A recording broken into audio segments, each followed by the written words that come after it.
Polisi sebut motif Sambo membunuh terkait martabat. Pengacara Brigadir J sebut bohong itu. Pengacara keluarga Brigadir Nofriansyah Yosua Huta Barat atau Brigadir J, Kamarudin Simanjuntak, tidak percaya dengan motif pembunuhan yang diduga dilakukan oleh Irjen Ferdy Sambo terhadap Brigadir J. Diketahui, Polri mengungkapkan Sambo membunuh Brigadir J lantaran ajudannya itu melakukan tindakan yang melukai harkat dan martabat keluarga. Kamarudin lalu berandai, jika tindakan Brigadir J yang dimaksud Polri adalah melecehkan istri Ferdy Sambo, Putri Chandrawati, ada sejumlah hal yang janggal. Menurutnya, apabila Putri dilecehkan di Magelang, Sambo tidak akan mungkin membiarkan sang istri dikawal orang yang telah melecehkannya untuk kembali ke Jakarta. Kamarudin mengatakan, hanya Ferdy Sambo di dunia ini yang membiarkan istrinya dikawal orang yang telah melakukan pelecehan. Dia menyebut motif yang diungkap Polri itu tidak masuk akal.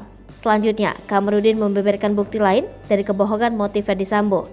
Dia menyebutkan, pada awal kasus ini mencuat, tindakan pelecehan seksual terhadap Putri disebut terjadi di rumah dinas Sambo di Duren 3, Jakarta Selatan.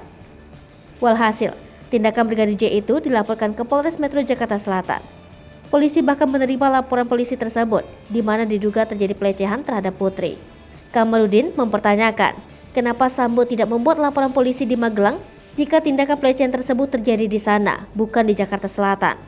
Lebih jauh, Kamarudin juga heran dengan tindakan Sambo merencanakan pembunuhan Brigadir J. Seharusnya, jika Brigadir J melecehkan Putri di Magelang, kenapa Sambo tidak memerintahkan Kabid Propam Polda Jawa Tengah untuk menangkap Brigadir J saat itu? Kamarudin pun menyarankan Sambo agar merenung dan taubat. Dengan demikian, kata Kamarudin, Sambo tidak lelah berbohong terus. Sebelumnya, Direktur Tindak Pidana Umum Bareskrim Polri, Brigjen Andirian Djajadi mengatakan, Irjen Ferdy Sambo mengakui bahwa dirinya merencanakan pembunuhan terhadap Brigadir J. Berdasarkan pengakuan Sambo, rencana pembunuhan itu bermula dari tindakan yang Brigadir J lakukan di Magelang. Andi menjelaskan, setelah itu, Ferdy Sambo memanggil tersangka lainnya Barada Richard Eliezer Pudihang Lumiu atau Baradae dan Bribka Riki Rizal atau Bribka RR.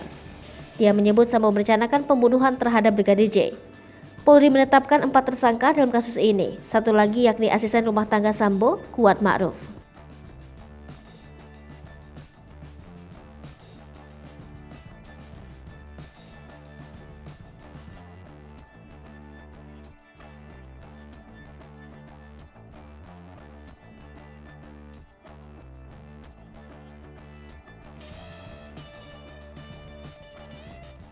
Hai pemirsa Selipopo TV, jangan lupa komen, like, dan subscribe, serta tonton terus berita-berita